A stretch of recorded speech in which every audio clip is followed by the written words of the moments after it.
Okay, so yes, welcome to week 8, class 1 of agency operations. This week is all about insurance. So today we're talking about travel insurance, a little bit about the details of travel insurance, but tomorrow we'll get into how to cost it. So what does it cost, how to figure that out, and how the price is affected with different policies. Um, Before that, I wanted to mention a few things about the rest of the semester. So let's go over to Canvas. I've got it here on my screen now. That week 8 is this week.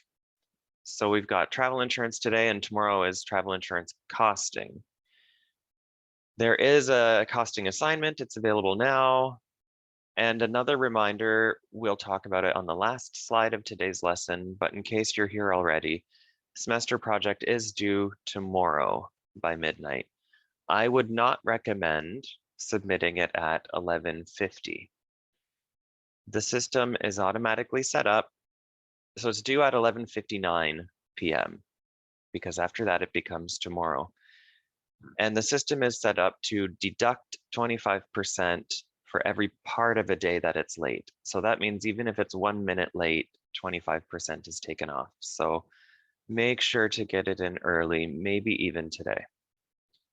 Next week, we have our week 9 class 1. So exactly 1 week from today, we'll talk about travel documentation.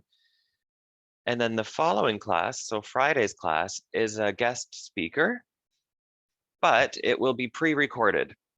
Let me just address this cat situation. Here we go.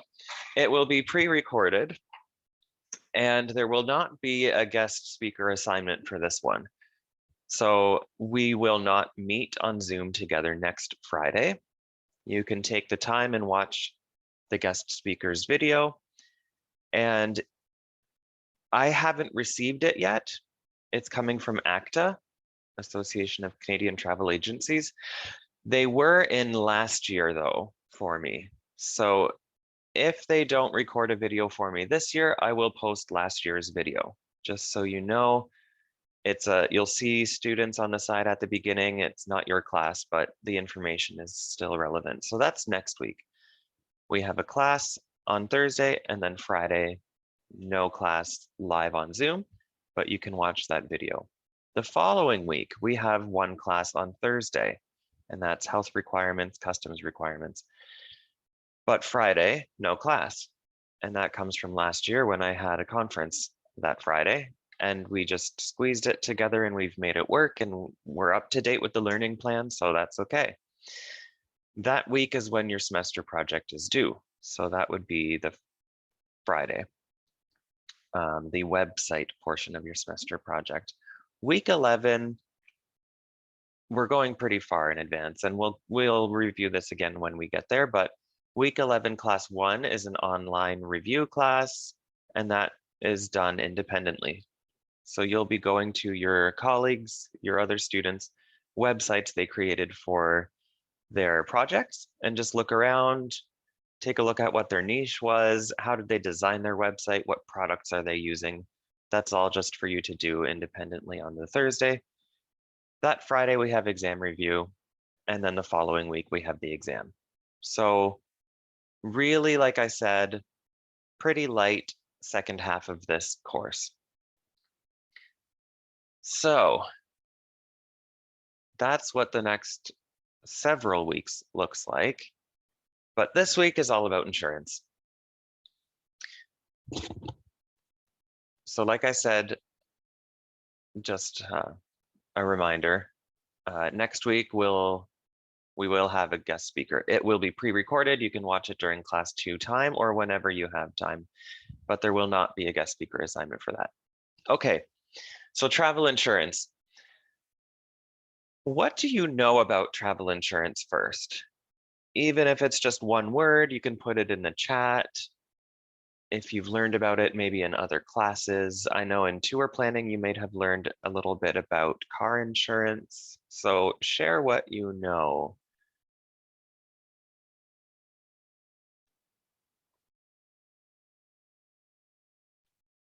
And while you're typing, I will also launch a poll, which is very simple. It just says, last time you traveled, did you buy travel insurance? Yes or no?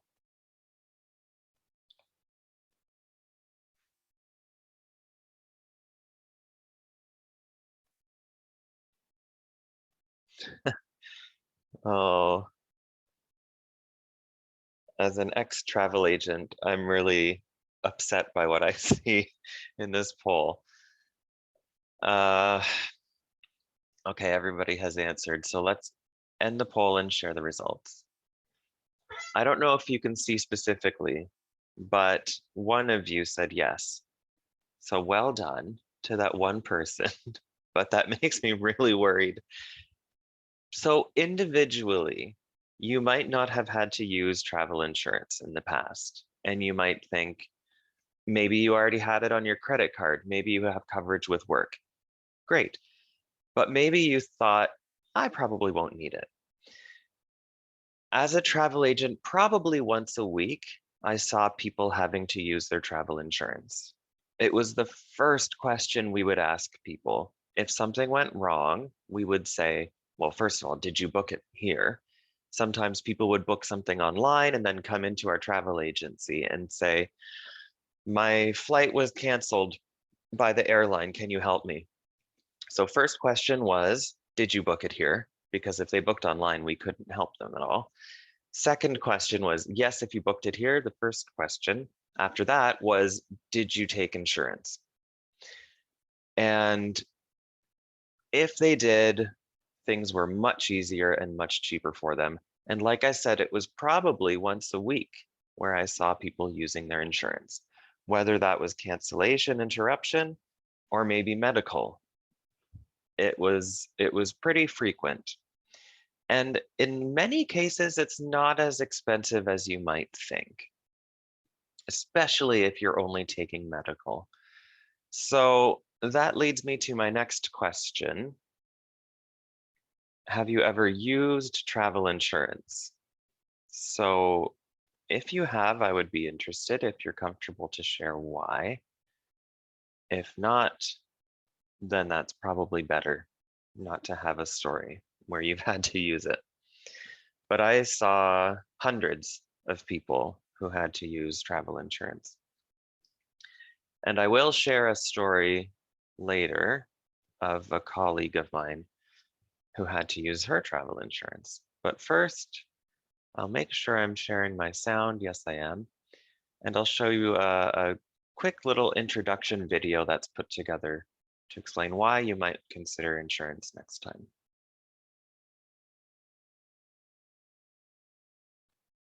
Why do you need travel insurance? Let's break it down into two easy parts. Smart travelers buy travel insurance to protect their trip investment before they leave, and also to protect them and their investment during their trip. To protect against losing trip costs that are prepaid and non-refundable if something unforeseen happens before you leave, you'll want trip cancellation insurance. What does trip cancellation insurance cover? While coverage varies by plan, many will cover you if you have to cancel for a covered reason, such as severe weather or you, a family member, or traveling companion getting sick. What about coverage during the trip? Once you've left on your trip, you can still face a lot of unexpected dilemmas. For medical emergencies, travel medical and emergency evacuation benefits can help cover the substantial medical costs incurred and get you home safely. Baggage loss and baggage delay benefits can cover you in case your personal effects are lost, stolen, or delayed. Trip interruption coverage can cover your remaining trip costs if you need to interrupt your trip and return home for a covered reason. Compare and buy travel insurance at travelinsurance.com to find the right plan at the right price for your trip, every time.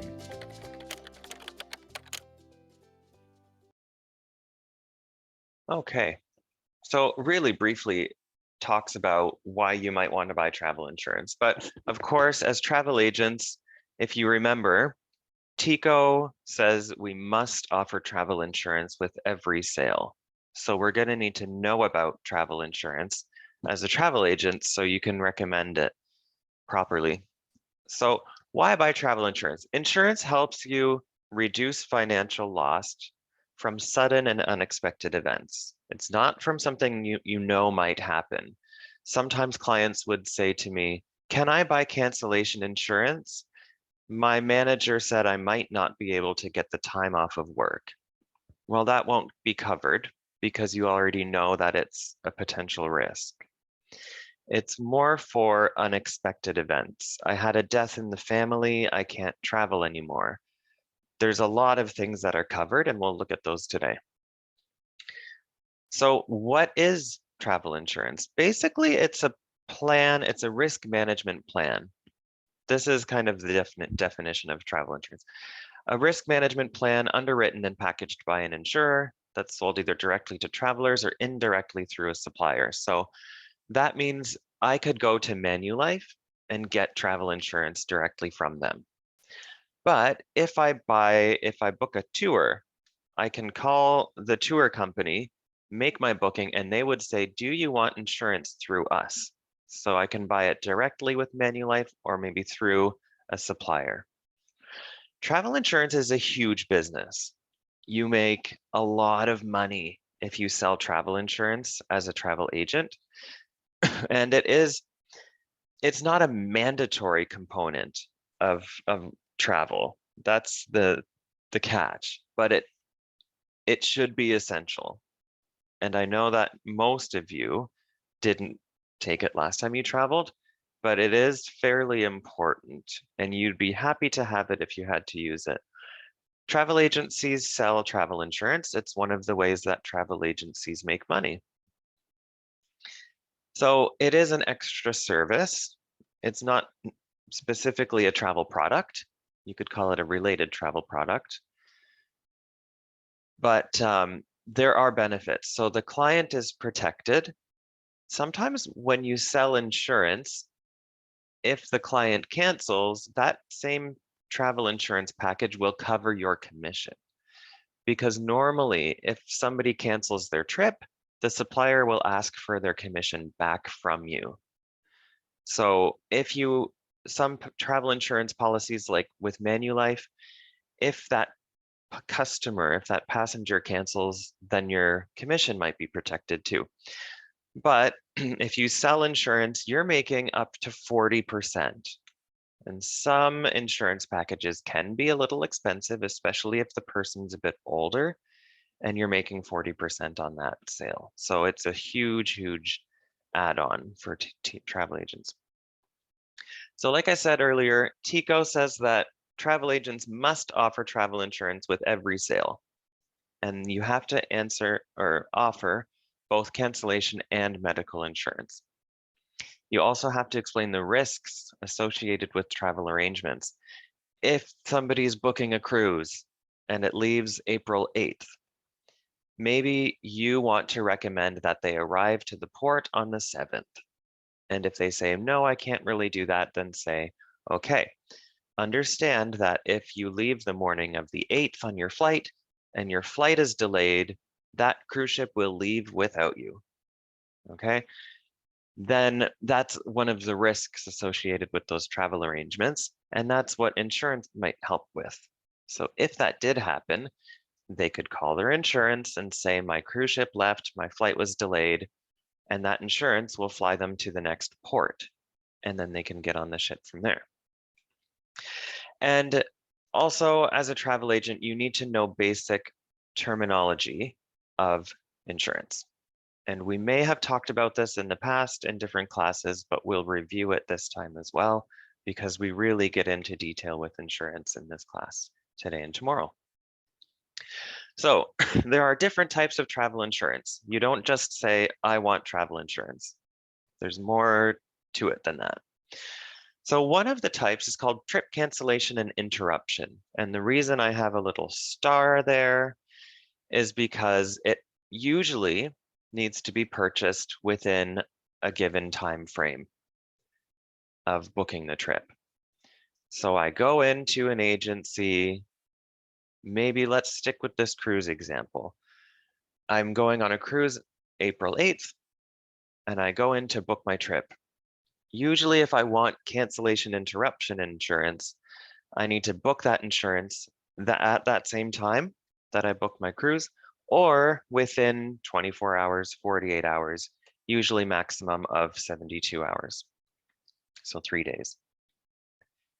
I couldn't go 2 days before my trip and say, hi, can I have cancellation insurance? And the reason is because maybe something came up. Maybe there was a death in the family. And now I have to say, oh, can I get cancellation insurance? Because I need to use it for this death. It doesn't work that way. Next up, we have baggage and personal effects. And that is exactly what it sounds like. It covers your baggage and your stuff. So whether your bags are lost, damaged, delayed, or stolen, you get different amounts of compensation for that. Maybe if your bags are delayed to a certain point, like they didn't show up within 8 hours of when you got to your destination, you'll get $500. Those are Manulife amounts, but every policy will be different from every company. And if your bags are lost with Manulife, then you'll get $1,500 to spend in destination to buy clothes and things you might need during your trip. So that's baggage. Personal effects is if you lose your camera, if your phone is stolen, things like that. They will cover you up to a certain dollar amount for different items. Medical, that is the most important type of insurance. If you don't get any other type of insurance when you travel, you should be getting medical. And there's 2 stars beside that, because that one you can get at any point. If I booked my trip today, March 3rd, my cruise leaves March 8th, I can go in, April 8th, I can go in April 6th and say, I'd like medical insurance. So those are 2 really important differences that you'll need to remember, not just for your exam, but also for just life and working in the industry. Trip cancellation interruption, you usually have to buy at the same time as the trip or shortly after.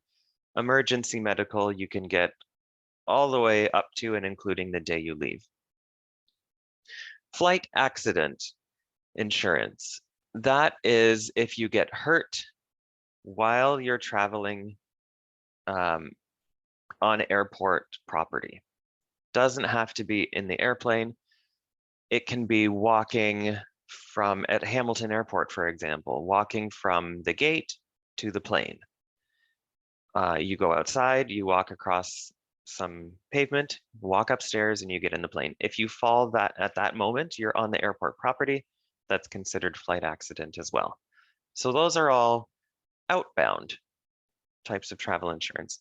But another one is called Visitors to Canada. And so if you have someone coming to Canada to visit, they can get insurance for while they're here. Maybe they fall down and break their arm, then Visitors to Canada insurance will help with that. That's at a glance. Now, we did talk about cancellation versus interruption. And what's the difference? It was briefly explained in that video, but easy to remember. Cancellation is before the trip. Interruption is during the trip. Simple as that. But when does the trip start? In other words, when would interruption insurance start? It starts when you leave your house, not when you get to the destination, not when you get to the airport. It's when you leave your house. So a few years back, I think I was working at the travel agency. Somebody went over the Burlington Skyway Bridge in a dump truck and the back of it was up. And so he hit the bridge and traffic was stopped. Nobody could go past. People were on the bridge. They couldn't back up. They couldn't leave. Some people missed flights, but that counted as interruption because they left their house. So interruption starts when you leave the house, you lock the door. That's interruption. Cancellation is happening before the trip starts. So what's covered if you did have to use trip cancellation? There's a few things that are covered. So medical related events, pregnancy and adoption, death, work and education obligations, government and legal accommodation transportation. So we'll look at what each of those are. So remember, we're talking about cancellation. We're talking about cancellation. So medical, this is reasons you could cancel the trip and insurance would cover these reasons. So insurance would give you your money back. You or your travel companion develop a medical condition. Member of your immediate family develops a medical condition. A person whose guest you're going to be during the trip is admitted to hospital in an emergency. A doctor has advised you not to travel, or you're quarantined. So the first 2 points say that you develop a medical condition. You can't already have one, but you develop one. That would be covered. If you already have a condition, that's called a pre-existing condition in the insurance world, and that would not be covered. Our next category was pregnancy and adoption. So here's a fairly wordy explanation, but essentially it covers both pregnancy and adoption. The first one is saying if you or your spouse, your traveling companion, or your traveling companion's spouse becomes pregnant after you book and the departure date's within 9 weeks of the expected delivery date. So, I mean, you can read all of those yourself, but those would be covered as well. Death. Of course, if you die, if your traveling companion dies, that would be covered.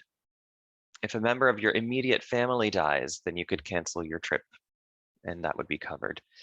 Now that can be up for interpretation depending on the company you go with. So each insurance company will have a bunch of terms and conditions, or now we know we call those T's and C's.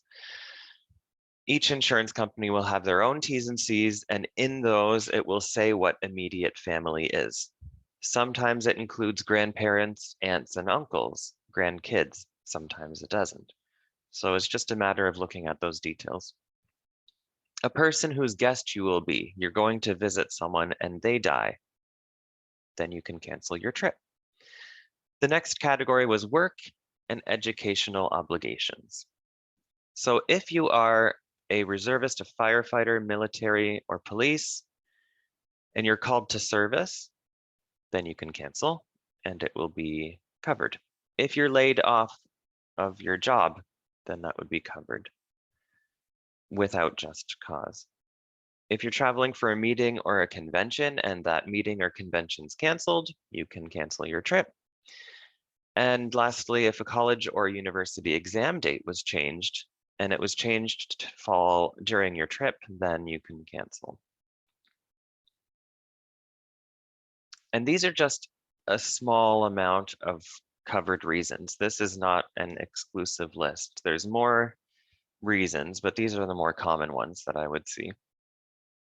Government and legal. So if you're called to jury duty or you have to appear as a witness in court, a travel visa was not issued for a reason beyond your control. Maybe you were traveling to China. As a Canadian citizen, you need a visa, but maybe that visa was not issued for a reason beyond your control, so you could cancel your trip. A passport.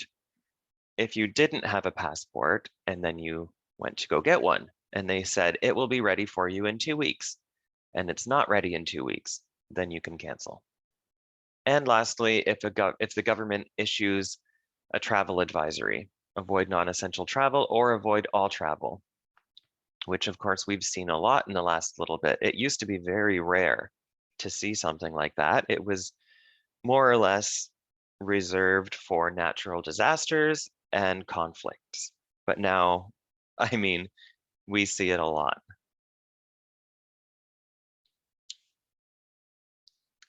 And another category was accommodation and transportation. So if your house or your business is robbed within 3 days of your departure date, you could cancel and get your money back. Or if there was a natural disaster in destination,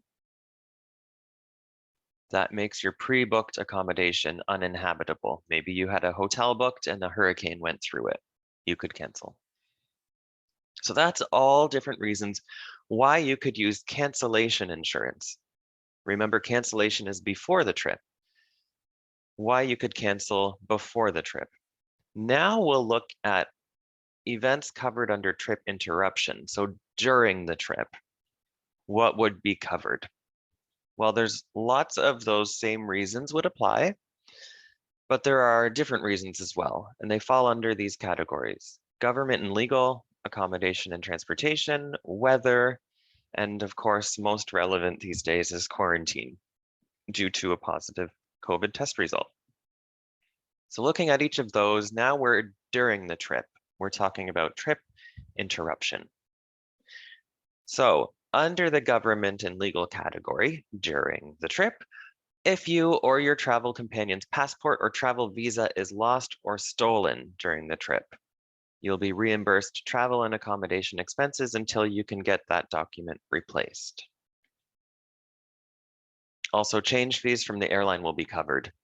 When you use these interruption benefits, you're on the trip, you have to extend it because you've tested positive, or your passport was stolen and you're waiting for a new one from the embassy.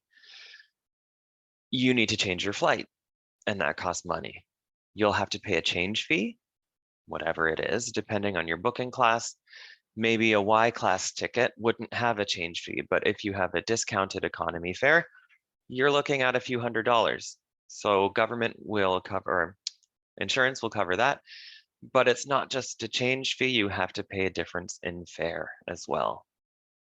So let's say that segment of your trip was $500 when you booked it. Maybe now it's $900 because all they have left is a higher class of service. So you have to pay a change fee plus difference in fare anytime you change a flight. And in terms of insurance, those would be covered.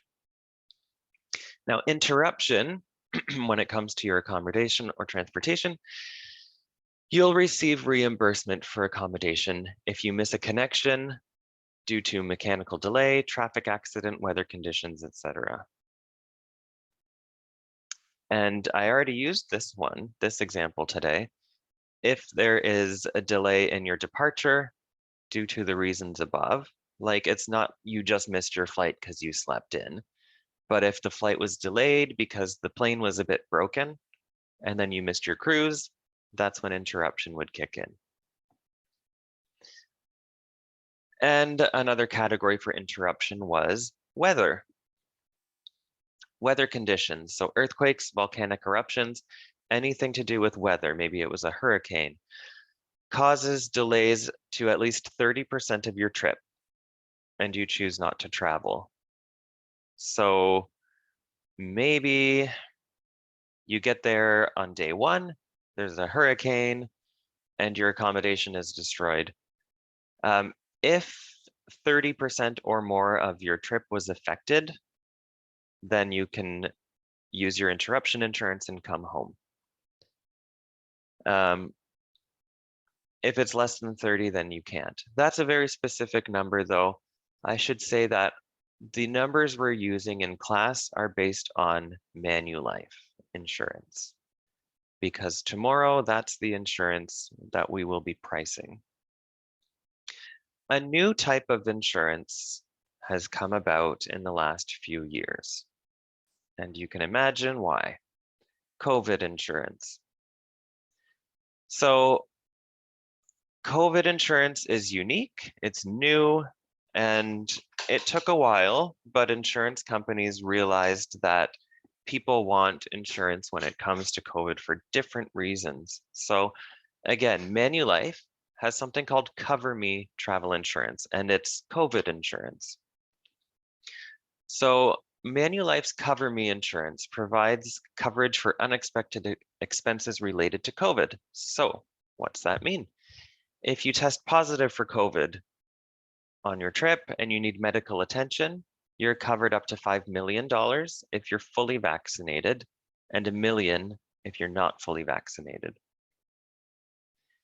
If you test positive for COVID on your return test, so they recently said you don't need a PCR test or PCR type test to get back into Canada, but you do still need an antigen test. So this would be covered in that.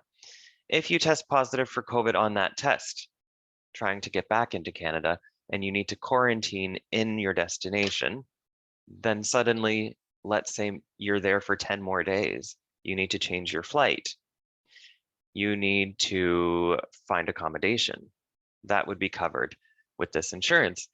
And they would cover you up to $200 per person per day for a commercial hotel. So you couldn't use Airbnb, but you could do a hotel or a resort and meal expenses within that $200 a day to a maximum of $2,800, so 14 days. So it is reassuring to have that, and it's not expensive. For my Mexico trip, it was $31. So if you think of how much you could get back from that, it's not that much. And tomorrow, when we look into pricing insurance, you'll see that medical insurance is the same. Medical insurance is usually pretty cheap. Okay, so all of that was about cancellation and interruption. Cancellation is before the trip starts, interruption is during your trip. They are purchased together. They come as a package. Cancellation and interruption, but we'll look at that detail tomorrow. Another type of insurance you can get is baggage and personal effects. And I'll get rid of my video so you can see what this husband and wife, presumably couple, they didn't have baggage insurance. And clearly his bag might have been delayed or lost. And so this is a great advertisement from BCAA, which is CAA in British Columbia. So kind of a funny little advertisement that gets the message across just in an image.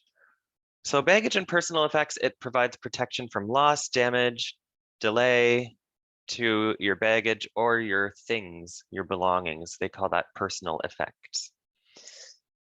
And it includes the cost for replacement of lost or stolen documentation like passports. It provides reimbursement for necessary items for baggage delays. So here we go. This is the actual, before I was guessing, I think I said 8 hours, but with Manulife, if you have baggage personal effects insurance, if your baggage is delayed for more than 10 hours, you get $500 from Manulife to spend on clothing or whatever you might need, toothbrushes or whatever. If it's lost completely, you get $1,500, $1,500. When I went, I was leading a FAM. So I hosted 20, maybe 25 travel agents on Kentucky. And we went to, well, we started in Germany and then we went down through Slovenia and into Croatia. But a friend of mine actually was on the trip. He was a travel agent and his baggage didn't show up. And it didn't show up for the whole trip. So he went through his insurance and everywhere we went, he was like, where's the closest store? I'm going shopping. And he bought so much stuff, but it was all covered by insurance. So it does come in handy. You don't want to have to use insurance, generally speaking, but it does come in handy. Most important type of insurance is emergency medical. And I don't know how I can ask you enough, but next time you travel, please get this. Things can go wrong really quickly. So emergency medical covers medical expenses as a result of an emergency medical condition that comes up that has arisen during your trip. It's the most important insurance. If you say, I don't really feel like getting insurance, fine, but at least get medical. And here's an example why. This is real. I did not make this up. It sounds dramatic, and it is, but it's real. My coworker, Joy, when I worked at the flight center, she went to Mount Everest and she thought, this is really pretty. So she was taking a picture and she was backing up to get a good view and she fell down the side of Mount Everest. Great story, not great situation. So after this, it was very easy to sell insurance because I would say, they'd say, no, I don't really think I need it. I'm not going to get hurt. I'll be careful. And then I'd say, well, look over at my coworker. See that cast on her leg? She wasn't expecting to use insurance either. So she fell off the side of Mount Everest. So this is what happened after that. She had to get airlifted to Kathmandu, the capital city. She also got a private ambulance from the heliport to the hospital. Then she got a private room in the international hospital. She had all of course, her medications were paid for and her food while she was there. Unfortunately, her husband was not with her at that time. He was on a different part of the mountain. So because the insurance covered what they call a bedside companion, somebody to be in the hospital with you to keep you company, he needed another helicopter and he flew to the capital city and then took an transfer from there to the hospital. Now, they also said on her way back to Canada, she would need to keep her foot up, keep her foot elevated. So they paid for business class ticket because she needed to be in one of those lie flat seats. The cost, they gave her a bill. It was $80,000 roughly. She paid about $250 for her insurance. So yes, $250 is a lot. Yes, you might be careful when you travel, but you never know. Anything could happen. One time when I was in South Korea, if you've ever had Korean barbecue, you cook the meat on your table in the middle.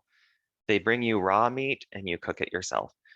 I was hungry, and it seems I didn't let the pork cook long enough.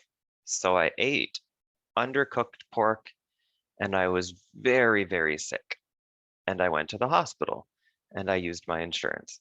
So of course I wasn't planning to use my insurance, but it happened. And my insurance was cheap because it was medical insurance. And so I was happy to have it. So not only did those medical costs get covered, but let's say she was on day 4 of a 10-day tour. The insurance also gave her money back, reimbursed her money for those 6 days that she missed. They took the cost of the tour she had booked and gave her the amount of money that would have cost. So that's a real example of, this is my friend, my coworker, and maybe she's just accident prone because also 2 or 3 weeks ago, maybe she was walking her dog and her dog picked up a bone to eat from the ground. She went to go grab the bone from the dog's mouth and the dog bit down and bit off the tip of her finger. Maybe she's accident prone, but doesn't change the fact that insurance helped her when she needed it.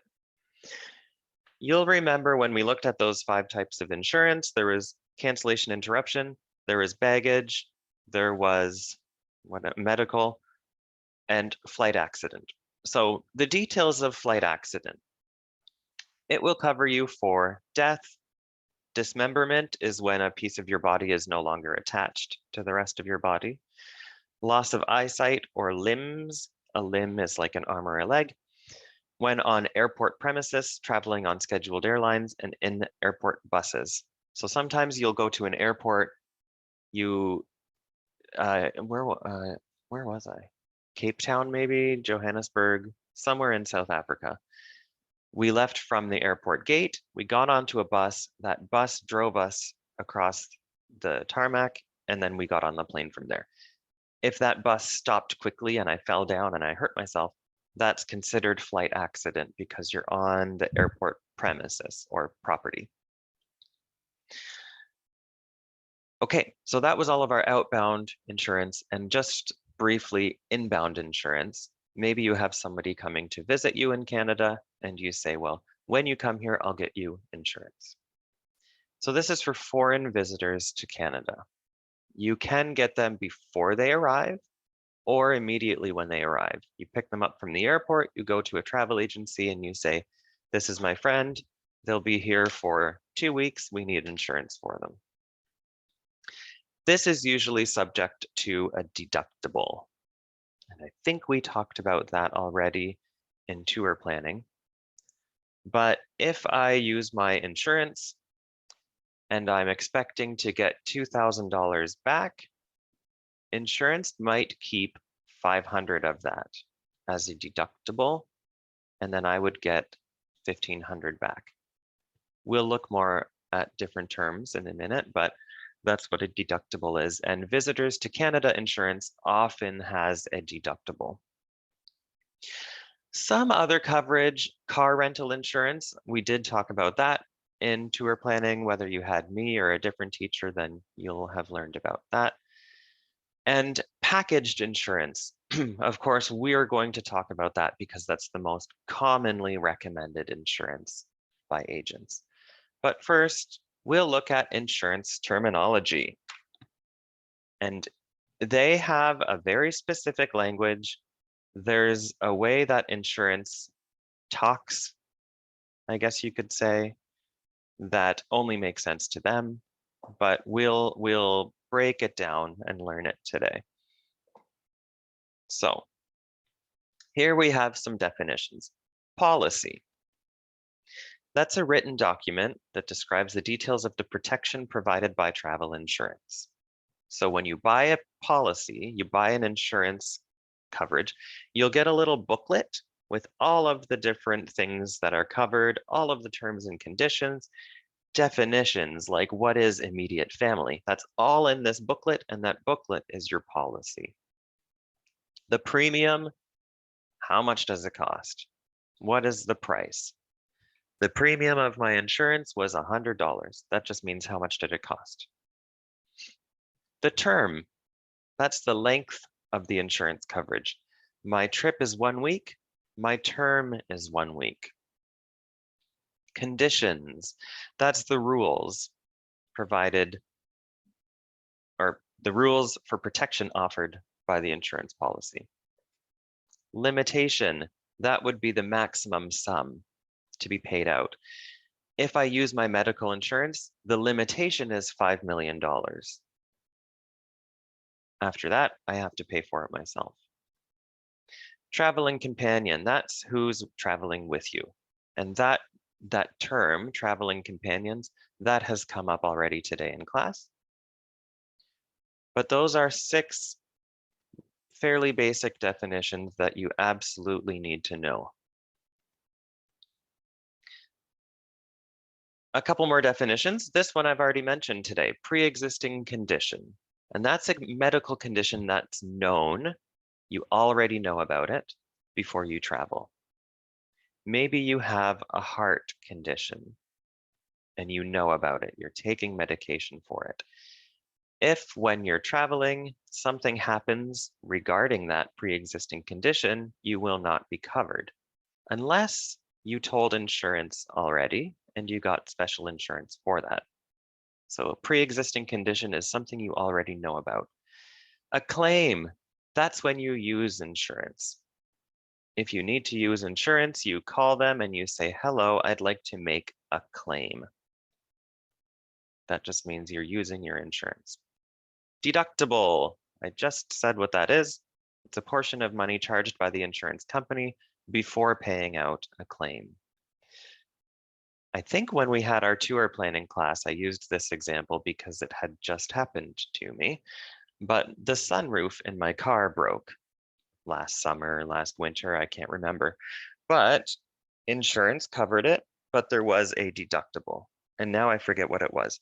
Let's say those amounts before, it cost me $2,000 to fix. Insurance covered everything, but there was a deductible of $500. So that means I paid $500, the insurance covered the rest. That's deductible. Immediate family member can mean something different for everyone. It almost always includes parents and kids. It might include grandparents, grandkids, aunts, uncles, cousins, depends on the company. Repatriation. means bringing someone back to their home country. If you're being repatriated, it means you're being brought back. In my case, it would be to Canada as a Canadian citizen. That could be insurance, remember, can get a little dark. So repatriation can be the person is alive or they're not alive. You're repatriating a body. So, common objections. I would be really interested to know why you didn't get travel insurance last time, for all of those people except one who said that they didn't take it last time. So here are some common objections. As a travel agent, you want people to get insurance. If they need to use it, it makes life much easier, but also you'll make so much money. So this is some of common objections you might hear. I have coverage on my credit card. I wasn't expecting to spend more, or it's too expensive. If you go online and you see a trip for $900, you think that's amazing, let's book it. And then the travel agent says, great, you should get insurance, it's another $100. Then online, you saw that 900, you might not have expected to spend more money. I'm covered through work benefits. I never get sick. Well, neither did I until I ate raw pork. I'm not going to cancel. So many people used to say that, but everyone had to cancel during COVID. You never know. I'm going to take my chances. I'm going to shop around and compare prices. If you hear that one, you can say, just so you know, the cancellation interruption insurance must be purchased within 48 hours or whatever it is, 72 hours. It's best to buy it sooner than later. That might take care of that objection. If a client does not purchase insurance legally, you must make them sign something that says, I'm not taking insurance. That's a TICO rule. So you might not think you need insurance, but you should tell your clients as a travel agent that they need it because you'll get lots of money for it. So this is an example of one of those waivers. And this came from a Flight Centre invoice. So insurance has been declined. Then you have to get the passenger to sign it and say why they're declining it. And sometimes even just doing that, the client will say, oh, I'm not comfortable signing that. I guess I'll just buy the insurance. So sometimes even the waiver itself will help you sell insurance. But legally, you must have them sign a waiver and say, I understand the risks. I understand what could go wrong, but I'm still not choosing to take insurance. So we briefly mentioned travel insurance packages, and I said that they're the most commonly recommended types of insurance by travel agents. So what is an insurance package? So far, we've looked at those individual plans: cancellation interruption, baggage, medical. We've looked at those all separately, but there's a way to buy them all together, and it's quite often cheaper. So you can buy them in a package. Let's look at an example. Steven, 36 years old. He bought a 7-day trip, and that trip was $2,000. Maybe he's going on that cruise on April 8th. The insurance. Medical would be $34 for him. You can see it's not expensive. Cancellation interruption would be $173. Baggage and personal effects would be $101. So his total insurance, if he bought it separately, would be $308. But if you buy something called all-inclusive, which includes those three things, it would cost $195. So it is best to get those all-inclusive insurance packages. Yes, it's slightly expensive, but it protects your investment. It protects that $2,000. So very important to remember, put a star, put a highlighter on it, that all-inclusive travel insurance is the most recommended travel insurance to buy. And it includes usually depending on the company, but with Manulife, it includes medical, it includes cancellation interruption, it includes baggage and personal effects, and it includes flight accident. Sometimes people would say to me, it's fine, I have a health card. In Ontario, it's called an OHIP card. Every province has their own, but people would say that to me. It's fine, I have OHIP. But the O means Ontario. So yes, you're covered in Ontario if something happens, but even if you go to Montreal, then you're not as covered as you might think. So if you're injured or becoming ill outside of Ontario, it could even still be within Canada. OHIP will cover you, but only up to certain amounts. So the maximum would be how much it would cost for that service in Ontario, but to a maximum of $400 a day for inpatients. That means that you're staying overnight in the hospital, or $50 a day for outpatients. Now, if you've ever been in an ambulance, you know that it costs more than that. So really, you're not really covered if you're traveling even within Canada, but outside of Ontario. Sometimes, especially in this area, we're 45 minutes from the state of New York, if you're driving fast. Sometimes we would just go over the border to go shopping or have dinner or whatever it might be. You're not covered. If you get hurt, you're going to be at an American hospital and it's going to cost you lots of money. For one day of medical coverage, you're looking at less than $20. Just buy it. Now we get to talk about the fun stuff. Money. Like I said, as a travel agent, you want to sell insurance. You'll get lots of money from it, up to 40%. So 40% is normal, but why I say up to 40 is because if the person's over a certain age, then the commission goes down, maybe down to 20% or 15, because the risk of the likelihood of them using the insurance is higher. Yeah, if they're older, you'll have less commission. If there's a pre-existing condition, you'll have less commission. But standard is 40. You can buy insurance through tour operators. Remember earlier today, I said that if I booked a tour, I call that tour operator and I say, I'd like to buy insurance through you. Great. As a travel agent, let's say I'm of course, this course is called agency operations. So we are travel agents in this course. We have a client booking a tour. Let's put it that way. And the tour company says, would you like to buy insurance through us for your client? And if we say yes, fine, but we might only get 5 to 15% through that tour operator. It is better as a travel agent to book the insurance directly with the insurance company. So what do you look for? How do we know that a policy is good?